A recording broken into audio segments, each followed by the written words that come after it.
ہن میں بلا تاخیر اپنے معزز مہمان عظیم سکالر مبلغ اسلام داعی کتاب و سنت حضرت مولانا حافظ محمد سعید فاروقی صاحب اگے گزارش کرانگا، کیونکہ مینوں پورا احساس ہے کہ بڑی مصروفیت چھوڑ کر کے الحمدللہ گھر دے اندر انہاں دے بھتیجے دی شادی ہے اور نکاح بھی انہاں نے جا کے پڑھانا ہے انشاءاللہ۔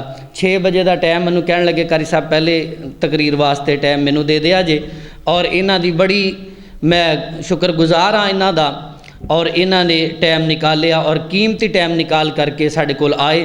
اور الحمدللہ اے سادہ لوگ سانوں لگدے نے کہ اے سادہ لوگ نے، سادہ جے کپڑے، سادہ جی ٹوپی پائی ہوئی، لیکن انہاں دے کالم پڑھ کے دنیا دے رنگ بدل دے ویکھے۔ لوگ اپنے ماضی نو اور اپنے حال نو، اپنے مستقبل نو انسان بدل رہے نے انہاں دے کالم پڑھ کے۔ رب کائنات دی قسم بعض دفعہ علم و آگاہی میگزین دے اندر انہاں دے کالم پڑھی دے نے، اور دیگر جڑے بھائی محنت کر رہے ہیں، اللہ پاک انہاں دی محنت نو دن دگنی رات چگنی ترقی نصیب فرمائے۔ اور اے جڑا کام اللہ دی رضا واسطے کر رہے ہیں، اللہ پاک اینو اجر عظیم انہاں واسطے بھی بنائے، اور آن والے پڑھن والے لوگ جڑے اس ادارے دے نال تعاون کردے نے، چلدے نے، انہاں دے شانہ بشانہ تعاون کردے نے، انہاں دے نال ہماتن سراپا گوش ہو کر کے چلدے نے، اللہ پاک انہاں نو بھی ترقیاں نصیب فرمائے۔ اور انہاں دی گفتگو بڑی دل جمی دے نال، لائٹ دی بڑی پرابلم ہے، اللہ دے حضور دعا کرو اے لائٹ بھی ساڈی ٹھیک ہو جائے۔ ساڈی صرف 2-3 گلیاں دا پرابلم بنیا ہے پچھوں، تے اللہ دے حکم نال انشاءاللہ وہ بھی ٹھیک ہو جائے گا۔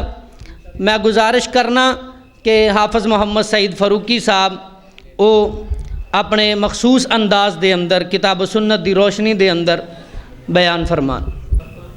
الحمدللہ رب العالمین والعاقبۃ للمتقین والصلاة والسلام علی اشرف الانبیاء والمرسلین، اللہم صلی علی محمد وعلی آل محمد وبارک وسلم وصلی علیہ، اما بعد، اعوذ باللہ من الشیطان الرجیم، بسم اللہ الرحمن الرحیم، ورفعنا لک ذکرک، صدق اللہ العظیم۔ مختصر حمد و ثنا کے بعد چند باتیں یاد دہانی کے طور پر، باتیں وہی ہیں لیکن اپنی کم علمی کی بنا پر ترتیب اپنی اپنی۔ اصل خطاب میرے فاضل بھائی ہمارے کلاس فیلو بھی ہیں، اور جب ہمارا دل کبھی تھوڑا بہت اداس ہوتا تھا تو تب ہم قاری صاحب سے کہتے تھے کہ ہمیں اپنی تقریر سنائے۔ تو آج تو ماشاءاللہ یہ ترقی کی بہت ساری منازل طے کر چکے ہیں، اللہ پاک ان کو عزتوں سے نوازے، ان کے علم و عمل میں برکت عطا فرمائے۔ اصل خطاب ان کا ہے، تو میرے لیے یہ اعزاز ہے کہ ان کی موجودگی میں چند کلمات کہہ رہا ہوں۔ یہ جو حالات موجودہ آپ کے سامنے ہیں، رحمت کائنات صلی اللہ علیہ وسلم کی عظمت اور آپ صلی اللہ علیہ وسلم کی ناموس کے بارے میں جو کفار کی جرت ہے یا جسارت ہے، اس کے بعد جو حالات کچھ نہ کچھ آپ کو اندازہ ہے، اسی کے تناظر میں شاید تمہید آدھے گھنٹے کی ہو جائے یا گھنٹے کی ہو جائے یا 5 منٹ کی ہو جائے، صرف آخر میں بات ایک ہی کرنی ہے۔ تو تھوڑی سی توجہ چاہیے، انشاءاللہ العزیز اس نظریے سے بیٹھیں کہ جب یہاں سے اٹھیں گے تو کچھ نہ کچھ ہمارے پلے ہوگا انشاءاللہ العزیز۔ جب اس نظریے سے ہم کوئی بھی گفتگو سنتے ہیں تو ضرور اس میں سے کوئی نہ کوئی نقطہ ایسا مل جاتا ہے جو زندگی بھر نہیں بھولتا اور معمول بن جاتا ہے، وہ عملی زندگی کا حصہ بن جاتا ہے۔ اللہ پاک آپ کا بیٹھنا قبول و منظور فرمائے، آپ احباب کی محنت، قاری عبدالحفیظ صاحب کی محنت، اللہ ان کو برکتوں سے نوازے، اور اللہ پاک ان سے اور اپنے دین کا کام لے۔ نبی صلی اللہ علیہ وسلم کی عظمت اور رفت، اس کے بارے میں کوئی ادنا سے ادنا مسلمان بھی اس کو کوئی شک و شبہ نہیں ہے۔ آپ کی عظمت اور رفت کتنی ہے، اس کی انتہا کیا ہے، کسی کو کوئی پتہ نہیں ہے، کیونکہ اس کی انتہائی کوئی نہیں ہے۔ اتنا اللہ نے مرتبہ عطا فرما دیا ہے، اتنا مرتبہ عطا فرما دیا ہے کہ اس مرتبے سے نیچے کوئی کر ہی نہیں سکتا۔ اس کی ایک چھوٹی سی مثال ہے جو قرآن و سنت، قرآن کی روشنی میں ہے۔ اللہ نے آپ کو سراجم منیرہ کہا ہے۔ سراج کا کیا مطلب ہوتا ہے؟ سورج۔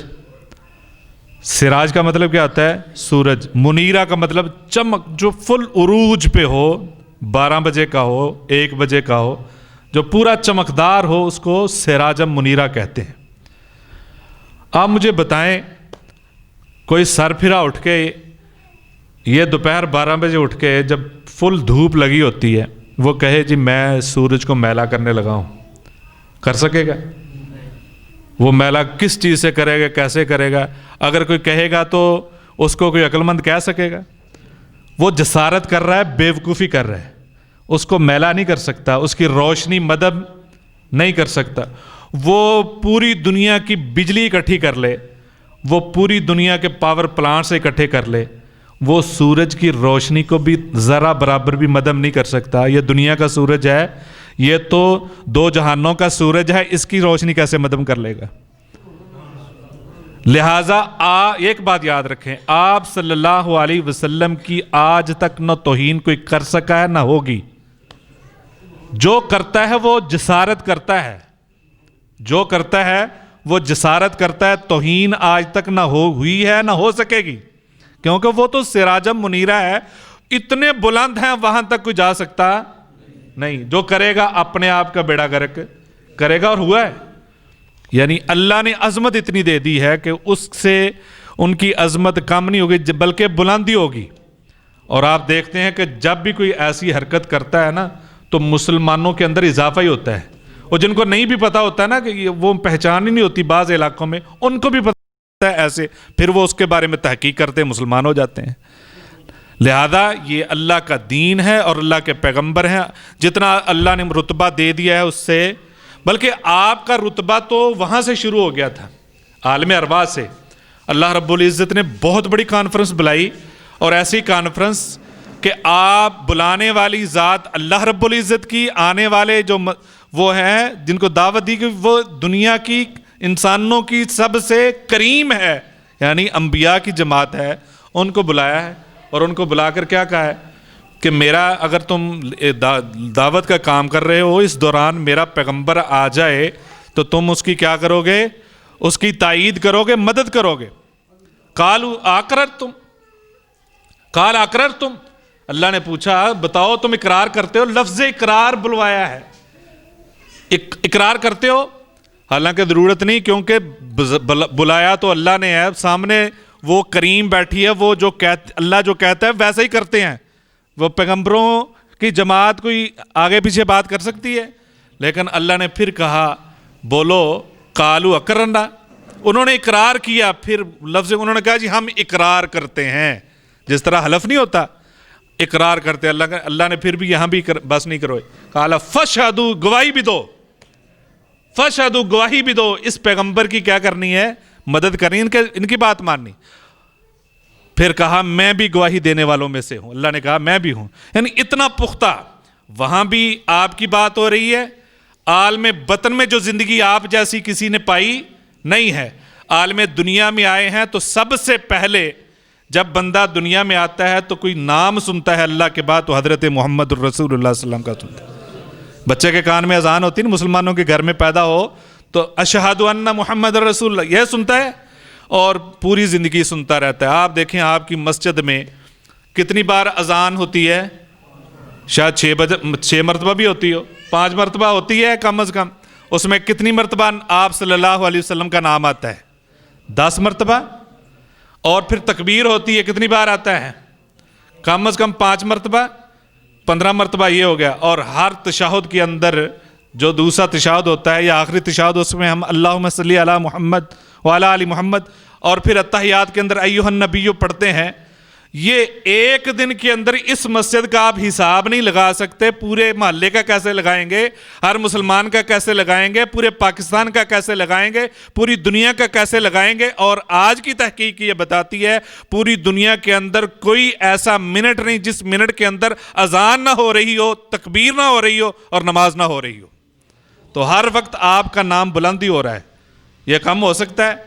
اور پھر ایک دن کے اندر تعداد کتنی کا اس کا بھی کوئی حساب نہیں ہے. لہذا آپ کی بلندی اتنی اللہ نے دے دی آپ کو کہ اس کا ہمیں ضرورت ہی نہیں ہے، نہ اللہ کو ہماری ضرورت ہے ان کی بلندی کے بارے میں بیان کرنا. اللہ نے اتنا بلند کر دیا ہے. لیکن جس سے بلندی بیان کروائے یا جو بلندی آپ کو بلند کرنے میں آپ کے ساتھ ہوتا ہے، اللہ اس کو بھی بلند کر دیتا ہے.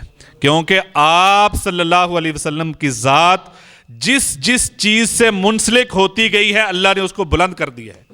وہ مکہ شہر ہو، وہ مدینہ ہو، وہ آپ کا خاندان ہو، وہ آپ کی ازواج ہوں، وہ آپ کے صحابہ ہوں، وہ آپ کے رشتہ دار ہوں، جو آپ کے ساتھ منسلک ہوتا گیا اور اس نے آپ کو مان لیا ہے، اللہ نے اس کو بلند کر دیا ہے. دنیا کے اندر بے شمار غاریں ہیں، لیکن جن 2 غاروں میں آپ گئے ہیں اللہ نے ان غاروں کی شان بلند کر دیا. اور کیا پیچھے رہ گیا ہے؟ لہذا جو چیز آپ سے منسلک ہوتی گئی اللہ نے تو اس کا بھی مرتبہ بلند کر دیا ہے. اور آپ سے کوئی پوچھے کہ بھائی آپ میٹھا کھا کے آئے ہیں، آپ کھیر کھا کے آئے ہیں، آپ کسٹرڈ کھا کے آئے ہیں، آپ نے کیلا کھایا وہ بھی میٹھا ہے، آپ نے چینی کھائی ہے وہ بھی میٹھی ہے، آپ نے گڑ کھایا وہ بھی میٹھا ہے، لیکن کیا ان سب کی مٹھاس ایک جیسی ہے؟ ایک جیسی ہے؟ نہیں. آپ کس کہتے ہیں یار میں نے ایسی ایک لذیذ اور میٹھی ڈش کھائی ہے کہ کمال ہی ذائقہ تھا. آپ اس کا ذائقہ بیان کر سکتے ہیں کہ کیسا تھا؟ کسی کو بیان کرنا ہو نہیں کر سکتے. وہ بیان نہیں کیا جا سکتا، صرف یہ کہہ سکتے یار تم چکھ کے دیکھ لو، مجھ سے بیان نہیں ہوتا. یہی ہوتا ہے نا. آپ کی تعریف ہم بیان کر ہی نہیں سکتے. وہ آپ کی تعریف بیان کیسے ہو سکتی؟ کیونکہ اس کی تعریف میں تو اللہ نے خود پورا قرآن نازل کر دیا ہے. لہذا جس نے یہ مزہ چکھنا ہے وہ خود قرآن پڑھ کے دیکھ لے، جس نے یہ مزہ چکھنا ہے وہ سیرت پڑھ کے دیکھ لے، جس نے یہ مزہ چکھنا ہے آپ کو دل سے پڑھ کے دیکھ لے، اس کو مزہ آ جائے گا. اس کو پتہ چل جائے گا کہ آپ کی سیرت کیا ہے، آپ کی عظمت کیا ہے، آپ کی بلندی کیا ہے. بہرحال بات دوسری طرف نہ چلی جائے کہ آپ کی عظمت اتنی ہے کہ اس کو ہم جیسے بیان کریں تو یہ ہماری عزت ہے، نہ کہ ہم ان کی عزت پر. وہ تو بہت بلند ہیں. پہلی بات یہ. دوسری بات یہ ہے کہ اگر کوئی ایسی جسارت کر بیٹھتا ہے جس طرح کے فرانس والوں نے کی ہے، تو اس طرح کی جسارت پہلے دن سے ہوتی آئی ہے، تو وہ اللہ خود ہی اس کا بدلہ لیتا ہے.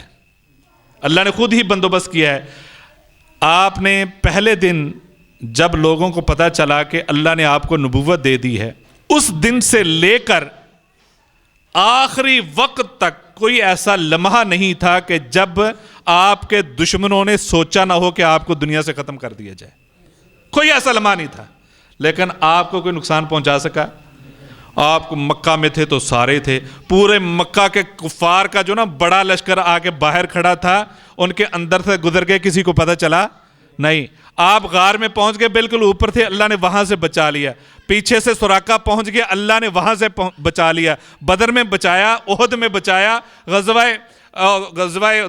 خندق میں، اور دوسرے جتنے غزوات ہوئے ہیں، فتح مکہ کے موقع پر اللہ نے آپ کو سربلندیاں عطا فرمائی. لہذا اللہ نے ہر موقع پہ حفاظت کیا ہے. اس کے لیے بھی ضرورت نہیں ہے.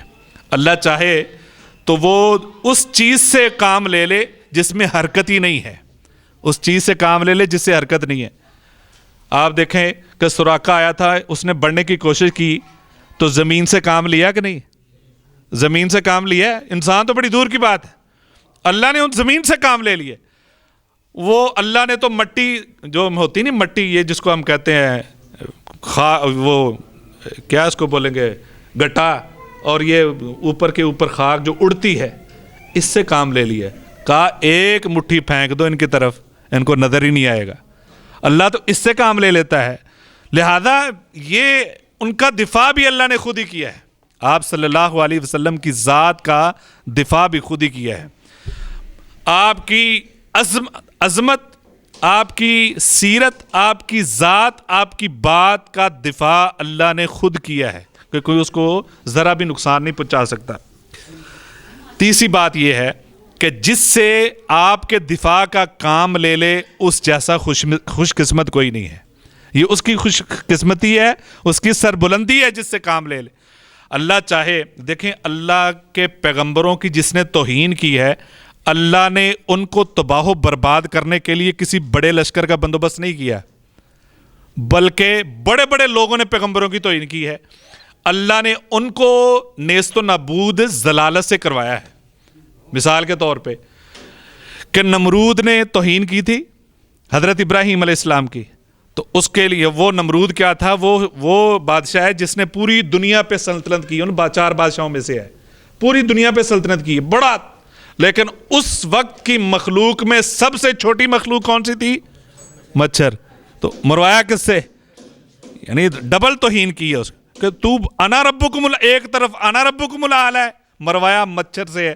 اللہ ایسے مرواتا ہے، ذلیل ایسے کرواتا ہے۔ توہین کرنے والا ابو جہل ہے اور بڑا سردار ہے، مروایا کس سے؟ جو غزوہ بدر میں لشکر میں سب سے 2 چھوٹے بچے تھے، ان سے مروایا۔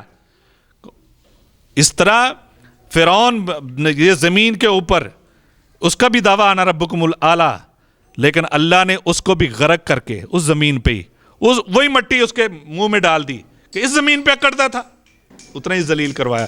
لہذا اس طرح کی بہت ساری مثالیں ہیں کہ اللہ نے اتنا ہی ذلیل کروایا ہے جو پیغمبروں کی توہین کرنے والے ہیں، اور آج تک کوئی پیغمبر کی توہین کرنے والا سلامت نہیں رہا، سلامت نہیں رہا۔ یہ خوش قسمتی بات، وہ یہ بھی مختصر 3 باتیں ہو گئی ہیں کہ اللہ نے اپنے پیغمبر کو عظمت اتنی دے رکھی ہے کہ ہمارے جیسے عظمت بیان کریں اس کی ضرورت اللہ کو نہیں ہے، لیکن جو بیان کرنے والے اور یہ اس میں شامل ہونے والے ہیں، اللہ ان کو بلند کر دیتا ہے، یہ ان کی خوش قسمتی ہے۔ دوسری بات کہ اللہ نے خود دفاع کیا ہے۔ تیسری بات کہ جس سے دفاع کا کام لے لے اس جیسا کوئی نہیں، وہ خوش قسمت ہے۔ آخری بات جو میں بات کرنا چاہتا تھا مختصر، وہ یہ ہے کہ ہم کیا کریں، ہماری کیا ذمہ داری بنتی ہے اس صورتحال میں؟ ہماری کیا ذمہ داری ہے کہ ہمیں کیا کرنا چاہیے؟ فرانس کو ہم پکڑ نہیں سکتے، اس کے صدر تک ہماری رسائی نہیں ہے، بلکہ ہمیں تو ویزا نہیں کوئی دے گا فرانس کے لیے۔ اگر کوئی دے گا تو وہ بندہ جا کے پہلے توہین کا بدلہ لینے کی بجائے پہلے اپنے کاروبار کا سوچے گا، چلے ہمیں یورو میں یہاں پہ ایک کرنسی ملے گی۔ لہذا ہمارا سسٹم ایسا ہی ہے۔ تو ہم پیغمبر کے لیے کیا کر سکتے ہیں؟ وہ ایک پیغام ہے جو سب سے اہم ہے۔ 3 باتیں تو پہلے مختصراً، اس کی بڑی لمبی ڈیٹیل ہو سکتی تھی کہ اللہ رب العزت نے جو آپ کے لیے کیا ہے وہ یہ ہے کہ رحمت کائنات صلی اللہ علیہ وسلم کی توہین کرنے والے شروع دن سے ہیں۔ 1864 کی بات ہے کہ ہندوستان میں یو پی کے علاقے میں گورنر تھا ولیم مور، اور ولیم مور جو تھا اس کے پاس اسلامی معلومات بہت تھیں۔ اسلام کی معلومات ہونا اور بات ہے، اس پر ایمان لا کے عمل کرنا اور بات ہے۔ معلومات بڑی تھیں۔ اس خبیث نے 4 جلدیں لکھیں اور اس میں آپ صلی اللہ علیہ وسلم کی توہین کی۔ اس وقت سر سید احمد خان، کچھ بھی ہو سکتا ہے ان کے بارے میں، لیکن ایک بات، جب اس کو یہ پتہ چلا کہ اس نے یہ کام کیا ہے اور اس نے لوگوں میں تقسیم کروا دی ہے، وہ کچھ کرنا چاہتا تھا۔ اس نے محسن عبد الملک کو خط لکھا کہ میں اس کا جواب دینا چاہتا ہوں، کچھ کرنا چاہتا ہوں۔ تو انہوں نے آگے سے کہا، کیونکہ دوست تھے وہ، انہوں نے کہا کہ کیا کرنا چاہتے ہیں؟ انہوں نے کہا میں اس کا جواب دینا چاہتا ہوں۔ سر سید احمد خان نے کہا یہ اس پہ تو بڑا خرچ ہوگا، بڑے معاملات ہوتے ہیں، یہ کتاب، اور یہ گورنر ہے اور حکومت ان کی ہے اور پابندی بڑی ہے مسلمانوں پہ، تو یہ سختی ہوگی آپ پر۔ اس نے کہا کوئی بات نہیں۔ اس نے بندوبست کیا اور نیت کر کے وہ چلا گیا، ہندوستان کی لائبریریوں میں گیا۔ آپ کے لیے ایک یہ حیران کن بات ہوگی، وہ لائبریریوں میں گیا تو لائبریریوں میں اسلام کے حوالے سے کوئی کتاب ہی نہیں تھی۔ ساری کتابیں اٹھا کے لندن لے گئے تھے، حوالہ دیکھنے کے لیے، چیک کرنے کے لیے، حوالے کے لیے کوئی کتاب نہیں ملی، تو پھر ان کو لندن جانے کے لیے تیاری کرنی پڑی، اور اس کے لیے ظاہر بات ہے اخراجات چاہیے تھے، ان کے پاس تھے نہیں، کچھ گھر کا سامان بیچا اور چلے۔ اب محسن عبد الملک جیسے لوگوں نے کہا کہ آپ بتائیں کہ آپ کیا کریں گے وہاں جا کر، کیا آپ کریں گے آپ؟ بہرحال انہوں نے وہاں جا کر 1870 میں کتاب لکھی، اس کا جواب دیا، انگلش میں دیا، اس کا اردو میں ترجمہ پھر 72 میں کروایا، تقسیم کروا دی، اور اس کے لیے اس کو اپنے گھر کا سامان برتن تک بیچنے پڑے، لوگوں سے ادھار لیا، اور انہوں نے وہ کتاب تقسیم کروا دی۔ محسن عبد الملک جیسے نے پوچھا آپ کیا کریں گے اس میں؟ انہوں نے جواب دیا خط میں کہ میں یہ چاہتا ہوں قیامت کا دن ہو، جب حضرت محمد الرسول اللہ صلی اللہ علیہ وسلم سے ملاقات ہو تو اس وقت میرے پیغمبر کہیں اے سر سید احمد تو دنیا میں میرے لیے فقیر ہو گیا تھا، آج تو سرداروں کی طرح جنت میں چلا جا۔ میں یہی سننا چاہتا ہوں۔ اور سر آرنلڈ جو علامہ اقبال کے استاد تھے، انہوں نے کہا کہ یہ پہلا بندہ ہے کہ دنیا میں بہت ساری کتابیں لکھی گئیں، یہ پہلا بندہ ہے جن کے خلاف کتاب لکھی ہے ان کے گھر میں آ کے لکھی ہے، ان کی لائبریریوں سے لکھی ہے، اور انہی کے اخراجات پہ انہی کے ملک میں تقسیم کر کے ان کو جواب دے گیا ہے۔ اس جیسا بندہ پہلے کبھی نہیں آیا، لہذا وہ محبت سے سرشار تھے، یہ کام انہوں نے کیا۔ یہ اب ذہن میں رکھیے گا یہ بات۔ دوسری بات میں کرنے لگا ہوں اسی حوالے سے، ایک انہوں نے پریکٹیکلی کام کیا کہ جب کسی نے کوئی ایسا کام کیا تو انہوں نے کچھ کر کے دکھایا جو بھی کر سکتے تھے۔ اسی طرح حضرت محمد الرسول اللہ صلی اللہ علیہ وسلم عبادت میں مصروف تھے تو ابو لہب نے توہین کی، اس طرح جس طرح کہ وہ کرتا تھا۔ کسی نے جا کر حضرت امیر حمزہ رضی اللہ تعالیٰ عنہ کو بتایا کہ آپ کے بھتیجے کو اس طرح انہوں نے توہین کی ہے، بڑا بدتمیزی کی ہے، تو آپ ادھر بیٹھے ہیں، کیونکہ حضرت امیر حمزہ رضی اللہ تعالیٰ عنہ آپ کے چچا بھی تھے، آپ کے دوست بھی تھے، اور آپ کے دوہرے رضائی بھائی تھے، یعنی بڑے رشتے تھے ان سے، تو پیار محبت بھی تھا۔ وہ وہاں سے آئے، کسی جگہ مصروف تھے، شکار میں، کسی رحمت للعالمین میں واقعہ لکھا ہے، تو انہوں نے واپس آ کے اپنی کمان ہاتھ میں پڑی تھی، ابو لہب کے سر میں دے ماری اور اس کو زخمی کر دیا۔ تو میرے بھتیجے کو مارتا ہے، تجھے کیسی ضرورت تھی؟ اور اسی طرح بڑے خوش حضرت محمد الرسول اللہ صلی اللہ علیہ وسلم کے پاس گئے اور کہا بھتیجے خوش ہو جاؤ، میں نے آپ کا بدلہ لے لیا ہے۔ حضرت شیخ آپ اوپر آئیں، آج میری خوش قسمتی ہے، میرے بھائی میرے کلاس فیلو یہ آج آ رہے، قاری احسان صاحب ادھر آ جائیں۔ تو امیر حمزہ صاحب آ کے بڑے خوش ہوئے کہ میں خوشی سے آ کے بتاتا ہوں اپنے بھتیجے کو، جا کر بتایا اب خوش ہو جائیں، میں نے بدلہ لے لیا ہے۔ اب نبی صلی اللہ علیہ وسلم نے یہ بات ویسے ہی سنی جیسے نارمل بات ہوتی ہے، کوئی مسئلہ نہیں، ان کے دل میں تھا بہت خوش ہوں گے، ان کے دل میں تھا بہت خوش ہوں گے۔ انہوں نے کہا بھتیجے میں ایسی باتوں سے خوش نہیں ہوتا، میں لوگوں کے سر پھڑوانے تھوڑی آیا ہوں۔ لقد جاءکم رسول من انفسکم عزیز علیہ ما عنتم حریص علیکم بالمؤمنین رؤوف رحیم۔ میری تو سب سے بڑی تمنا یہ ہے کہ لوگ اسلام میں داخل ہو جائیں، مجھے خوشی تب ہوگی جب تو بھی ان بتوں کو چھوڑ کر اسلام میں داخل ہو جائے گا، میری خوشی یہ ہے۔ امیر حمزہ رضی اللہ تعالیٰ عنہ فوراً کہتے ہیں اگر بھتیجے اس میں خوشی ہے، اشہد ان لا الہ الا اللہ، میں مسلمان ہوں آج سے۔ وہ مسلمان ہو گئے، کہا اب میری خوشی کی کوئی انتہا نہیں ہے، یہ خوشی ہے میری۔ دوسرا واقعہ ہو گیا، دو واقعہ ہو گئے، اب تیسری بات بڑی کمال کی ہے۔ حضرت عروہ ثقفی رضی اللہ تعالیٰ عنہ کا واقعہ آپ نے بہت سنا، قاری اویس کرنی صاحب اس کے اشعار بڑے کہے عروہ ثقفی والے بڑے پڑھتے ہیں، تو یہ بڑا مشہور واقعہ ہے۔ اس میں وہ واقعہ عروہ ثقفی نے آ کے دیکھا اور انہوں نے آ کے کچھ باتیں پہلے بھی کی، لمبی بات ہے، تو حضرت ابوبکر صدیق نے بھی ان کو جواب دیا کہ جاؤ یہاں سے، تم کیسے آ گئے ہو بندے؟ تو انہوں نے دیکھا تھوڑی دیر میں، وہ کافروں کا ایلچی تھا، انہوں نے دیکھا یہ کیسے ہیں آپ کے ماننے والے، وہ دیکھ کے عجیب سی کیفیت، اس کو کوئی سمجھ نہیں آئی کہ میں کروں کیا۔ صحابہ کی محبت کا اظہار دیکھا، دیوانگی دیکھی، وارفگی دیکھی، وہ پریشان ہو گئے کہ آپ صلی اللہ علیہ وسلم پانی وضو کا نیچے، آپ کا پانی نہیں نیچے گرنے دیتے، جسموں میں مل لیتے ہیں، حتیٰ کہ آپ کھنگار پھینکتے ہیں آگے سے وہ نیچے نہیں گرنے دیتے، اپنے جسموں میں مل لیتے ہیں۔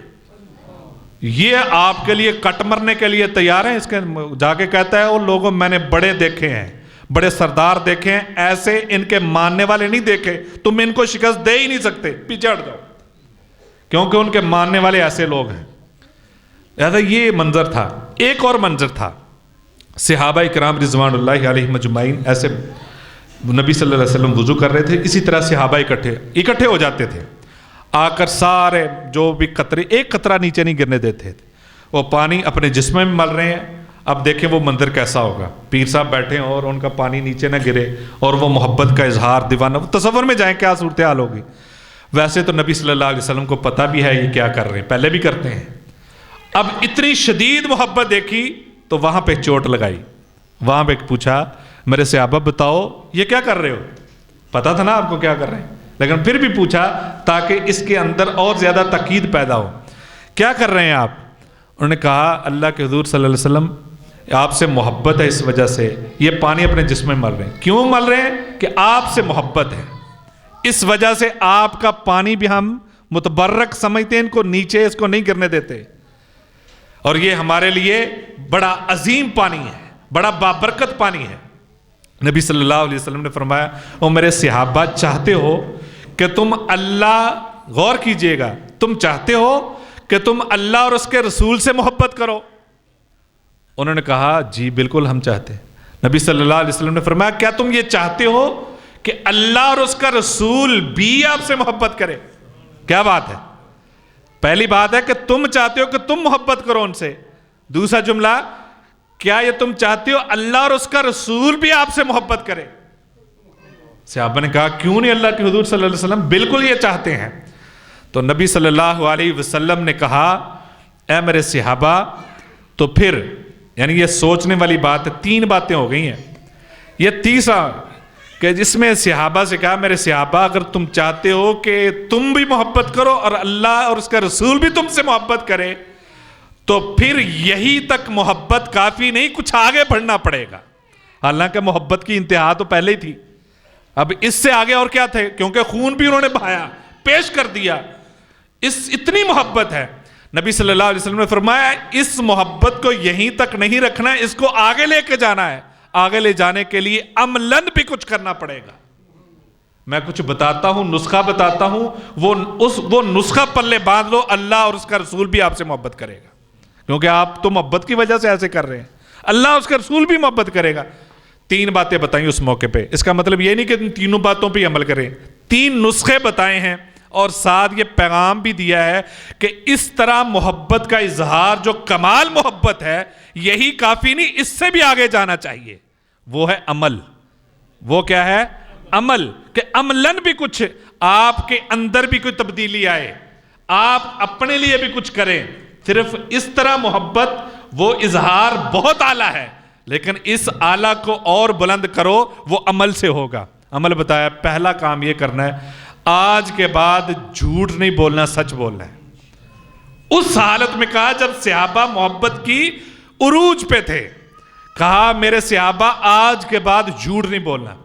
یہ لفظ میں نے بولا حدیث میں بھی اتنا ہی ہے، آپ نے سن لیا ہے کہ یہ کون سا بڑی بات ہے، لیکن یہ بڑی بات کو چیک کرنا ہے نا، تو آپ صرف ایک دن، اور باقی کام نہیں ہے، کاروبار نہیں، معاملہ رشتہ داروں سے، ایک دن کوشش کر کے دیکھیں کہ آج میں نے سارے فون سننے ہیں، کرنے ہیں، اس کے اندر ایک بھی جھوٹ نہیں بولنا ہے۔ پھر دیکھیے گا پتہ چلے گا کتنا مشکل ہے سچ بولنا، کیونکہ ہم نے اتنا جھوٹ اپنے اندر شامل کر لیا ہے، اب ہمیں جھوٹ لگتا ہی نہیں۔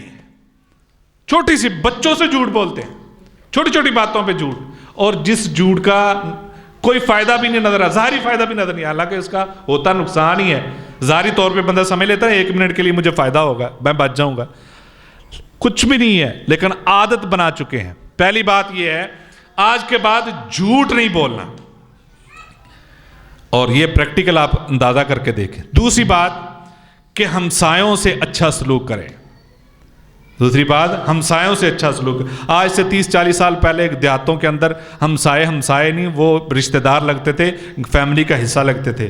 آج گلی کے اندر پتہ ہی نہیں ہوتا کہ یہ کون ہے، ان کے پورے گھر کے افراد کے ناموں کا نہیں پتہ ہوتا۔ نبی صلی اللہ علیہ وسلم نے فرمایا کہ تم ہمسایوں سے اچھا سلوک کرو۔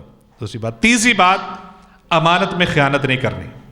امانت میں خیانت نہیں کرنی. تم نے جو تمہیں امانت دی, وہ وقت ہے, وہ زندگی ہے, وہ نوجوانی ہے, وہ صحت ہے, وہ آپ کے پاس پیسہ ہے, وہ آپ کے پاس یہ اللہ نے دی ہوئی صلاحیتیں ہیں, ان سب چیزوں کے اندر تم نے خیانت نہیں کرنی. آپ کو پتہ ہے اِنَّا عَرَضْنَا الْأَمَانَةَ عَلَى السَّمَاءِ, یہ دین بھی امانت ہے. یہ دین بھی امانت ہے, جیسا ہے اس پر ویسا ہی عمل کرنا ہے, نہ اس کو کم کرنا ہے نہ زیادہ کرنا ہے. اس کے اندر بھی خیانت نہیں کرنی, یہ سب سے بڑی امانت ہے.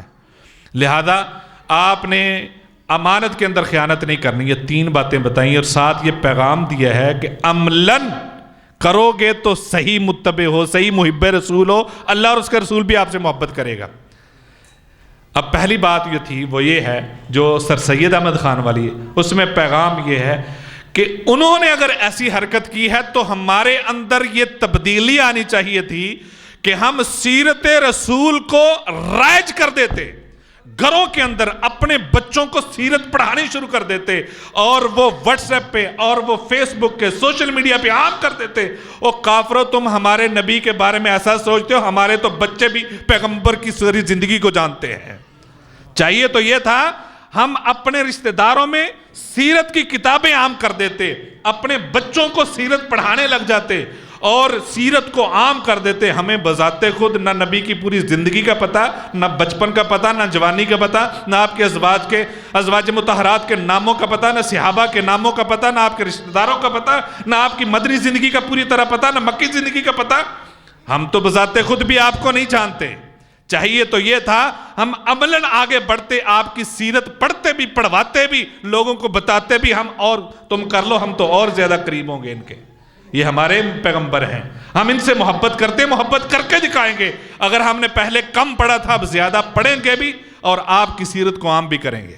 پہلا پیغام یہ ہے, ہمیں چاہیے تو یہ کہ سیرت کو عام کریں, بچوں کے اندر یعنی سیرت ایک مسئلہ بنا دیں, ایشو بنا دیں کہ ہمیں سیرت سیکھنی, پڑھنی ہی پڑھنی ہے. آپ ایک کتاب تسلی سے پڑھ کے دیکھیں, اس کے بعد اور اس کے پہلی والی زندگی کو آزما کے دیکھیے خود ہی. میں نے جیسے مثال تھی نا, ذائقہ دیکھ کے دیکھیے, یہ ذائقہ آپ کو کوئی بتا نہیں سکتا. آپ پڑھ کے دیکھیں, یہ ذائقہ لے کے دیکھیں اور پھر محسوس کیجئے گا کہ آپ کے اندر تبدیلی کیسے آئی ہے. سر سید احمد والا ایک پیغام. دوسرا پیغام کیا تھا کہ حضرت امیر حمزہ نبی صلی اللہ علیہ وسلم کی شان پر, ناموس پر ہم کٹنے کے لیے تو تیار ہیں, لیکن عملاً کچھ کرنے کے لیے تیار نہیں ہیں. یہ فرق ہے تھوڑا سا. ہم دین کے نام پہ کٹنے مرنے کے لیے فوراً تیار ہونا چاہیے, لیکن عملاً بھی اگر کچھ کہتا ہے فجر کے لیے اٹھنا ہمارے لیے مشکل ہے, فجر کے لیے اٹھنا ہمارے لیے مشکل ہے, وضو کرنا ہمارے لیے مشکل ہے. اس کا مطلب یہ ہے کہ پوری طرح نہیں ہم کچے پکے ہیں. جس طرح کچا پکا پھال ہوتا ہے نا, اس طرح ہم کچے پکے مسلمان ہیں, پکے مسلمان ہوں.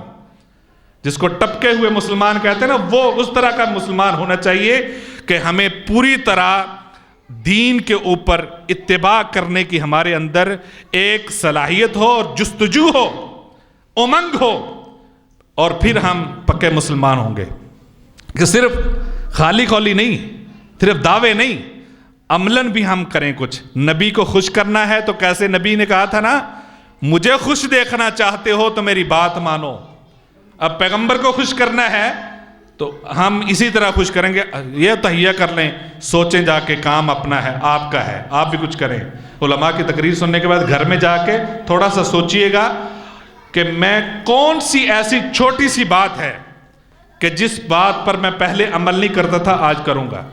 چھوٹی بات دیکھیں, آپ نے حدیث سنی ہے کہ ایک عورت نے ایک کتے کو پانی پلایا, اللہ نے اس پانی پلانے کی وجہ سے اس کو جنت میں داخل کر دیا. اگر چھوٹی سی نیکی کی وجہ سے اللہ کی رحمت جوش میں آتی ہے تو چھوٹی سی نافرمانی کی وجہ سے غضب بھی آ سکتا ہے. چھوٹی سی نیکی کی وجہ سے اللہ کی رحمت جوش میں آتی ہے, غور کیجئے گا, تو چھوٹی سی نافرمانی کی وجہ سے غضب بھی آ سکتا ہے. وہ ایک بندہ سلمہ بن اکوہ رضی اللہ تعالیٰ فرماتے ہیں, میرے ابو نے بتایا اکوہ نے, کہ نبی صلی اللہ علیہ وسلم کے سامنے ایک بندہ روٹی کھا رہا تھا, کھانا کھا رہا تھا آپ کے ساتھ, تو وہ بائیں ہاتھ سے کھا رہا تھا. اب دیکھو نا, ہر بندہ پکڑتا ہے بائیں ہاتھ سے پینے کی کوشش کرتا ہے, ہمیں ایک فیشن سا بنا ہوا. تو نبی صلی اللہ علیہ وسلم نے فرمایا بھائی اپنے دائیں ہاتھ سے کھاؤ. اس نے تھوڑے تکبر سے کہا نہیں میں نہیں کھا سکتا اسے. یہ چھوٹی سی بات ہے, یہ چھوٹی سی نافرمانی ہے. نبی صلی اللہ علیہ وسلم نے فرمایا پھر تو کھا ہی نہیں سکے گا, پوری زندگی پھر اپنا ہاتھ وہ منہ تک نہیں لے جا سکا, شل ہو گیا. اگر چھوٹی سی نیکی کی وجہ سے رحمت جوش میں آتی ہے تو چھوٹی سی نافرمانی کی وجہ سے غضب بھی آ جاتا ہے. اس لیے صحابہ اکرام چھوٹی چھوٹی باتوں, عبداللہ بن مغفر رضی اللہ تعالیٰ عنہ وہ مسجد میں بیٹھے تھے, ان کا بھتیجا تھا پاس بیٹھا, ایسے کنکری پکڑی ایسے پھینک رہا ہے. تو انہوں نے, اب چھوٹی سی کنکری ایسے بچے کھیلتے ہی ہیں, بچہ ایسے پھینک رہا ہے اس کو, تو حضرت عبداللہ بن مغفر رضی اللہ تعالیٰ نے کہا او بھتیجے نہ کرو, اس سے نہ تم کو شکار کر سکتے ہو اور نہ تم کچھ بھی نہیں کر سکتے, اس کا فائدہ کوئی نہیں ہے, چھوٹی سی کنکری ہے, ہاں نقصان کر دو گے تم, کسی کی آنکھ میں لگ جائے گی. نہانا نبی صلی اللہ علیہ وسلم اس چیز سے ہمیں منع فرمایا کرتے تو رک جاؤ. اس نے, بچے نے کہا چھوٹی سی بات ہے, یہ چھوٹی سی کنکری ہے نا, چھوٹی سی بات ہے پھر کیا ہے. اس نے تھوڑی دیر کے بعد پھر پھینکنی شروع کر دی. تو حضرت عبداللہ بن مغفر غصے میں آگے کہا میں نے آپ کو پیغمبر کی بات سنائی ہے, تو پھر بھی نہیں رکا, جا اس کے بعد تیرا کوئی تعلق نہیں ہے. ان چھوٹی چھوٹی باتوں کا خیال رکھتے تھے, ہم بڑی بڑی باتوں کا خیال نہیں رکھتے, بڑی بڑی باتوں کو ہم پس پش ڈال دیتے ہیں. لہذا دوسری بات یہ ہے کہ ہم پیغمبر کی بات پہ پہرا دیں, ڈٹ جائیں. یہی نبی صلی اللہ علیہ وسلم سے محبت ہے. کافروں کو اسی طرح جواب دے سکتے ہیں, کافروں کو اسی طرح جواب دے سکتے ہیں کہ ہم پیغمبر سے محبت کرنے والے ہیں, آؤ ہم ڈٹ گئے ہیں, تم کر کے دکھاؤ مقابلہ ہم سے. یہ تو جواب ہے. صرف اپنے گھر میں غصہ بڑا برا کیا, انہوں نے یہ کر دیا وہ کر دیا, یہ خالی نہیں ہے, کرنا چاہیے, یہ بھی ضرورت ہے, لیکن ایک قدم آگے جس طرح نبی صلی اللہ علیہ وسلم نے فرمایا اتنا کافی نہیں, عملاً بھی آگے آؤ. یہ ہے نبی صلی اللہ علیہ وسلم سے محبت کا انداز. اللہ ہمیں عمل کی توفیق عطا فرمائے. ہم پیغمبر سے محبت اس انداز میں کریں جس طرح صحابہ نے کی ہے, کر کے دکھائی ہے. اور یہی آپ کی زندگی کا مقصد ہے کہ آپ یہ چاہتے تھے کہ لوگ کسی طرح آگ سے بچ جائیں, جہنم سے بچ جائیں, کسی طریقے سے جنت میں چلے جائیں. آپ نے یہی فرمایا میں پکڑ پکڑ کے کھینچ رہا ہوں آپ کو, اور آپ کی سیرت کو عام کر دیں, ہم آپ کی زندگی کو عام کر دیں, آپ کی زندگی اور مقدس زندگی عام کر دیں. گھروں کے اندر, بچوں میں, بچیوں میں, مسجد کے اندر ایک دوسرے سوال کریں, پوچھیں کہ بھائی آپ سے میں ایک بچوں کو کوئی تحفہ دینا, کتابوں کا تحفہ دیں, رشتہ داروں کو, دوستوں کو کوئی تحفہ دینا, کتابوں کا دیں, دوسری چیزوں کا نہیں دیں. اور ایک دوسرے سے ڈسکس بھی کرنی ہے تو آپ صلی اللہ علیہ وسلم کی زندگی ڈسکس کریں. سیاست کو چھوڑیں, سیاست دانوں کو چھوڑیں, ان چیزوں کو چھوڑیں, یہ تو ہمیں بھی گمراہ کرتے ہیں اور خود بھی گمراہ ہیں. اللہ پاک ہمیں عمل کی توفیق عطا فرمائے. جو صحیح باتیں ہیں وہ اللہ کی جانب سے ہیں, اگر کہیں زبان نے لغزش کھائی ہے, بندہ خطا کار ہے, اللہ ہمیں معاف فرمائے. اللہ سچی باتوں پہ, صحیح باتوں پہ عمل کی توفیق عطا فرمائے. وآخر دعوانا الحمدللہ رب العالمین.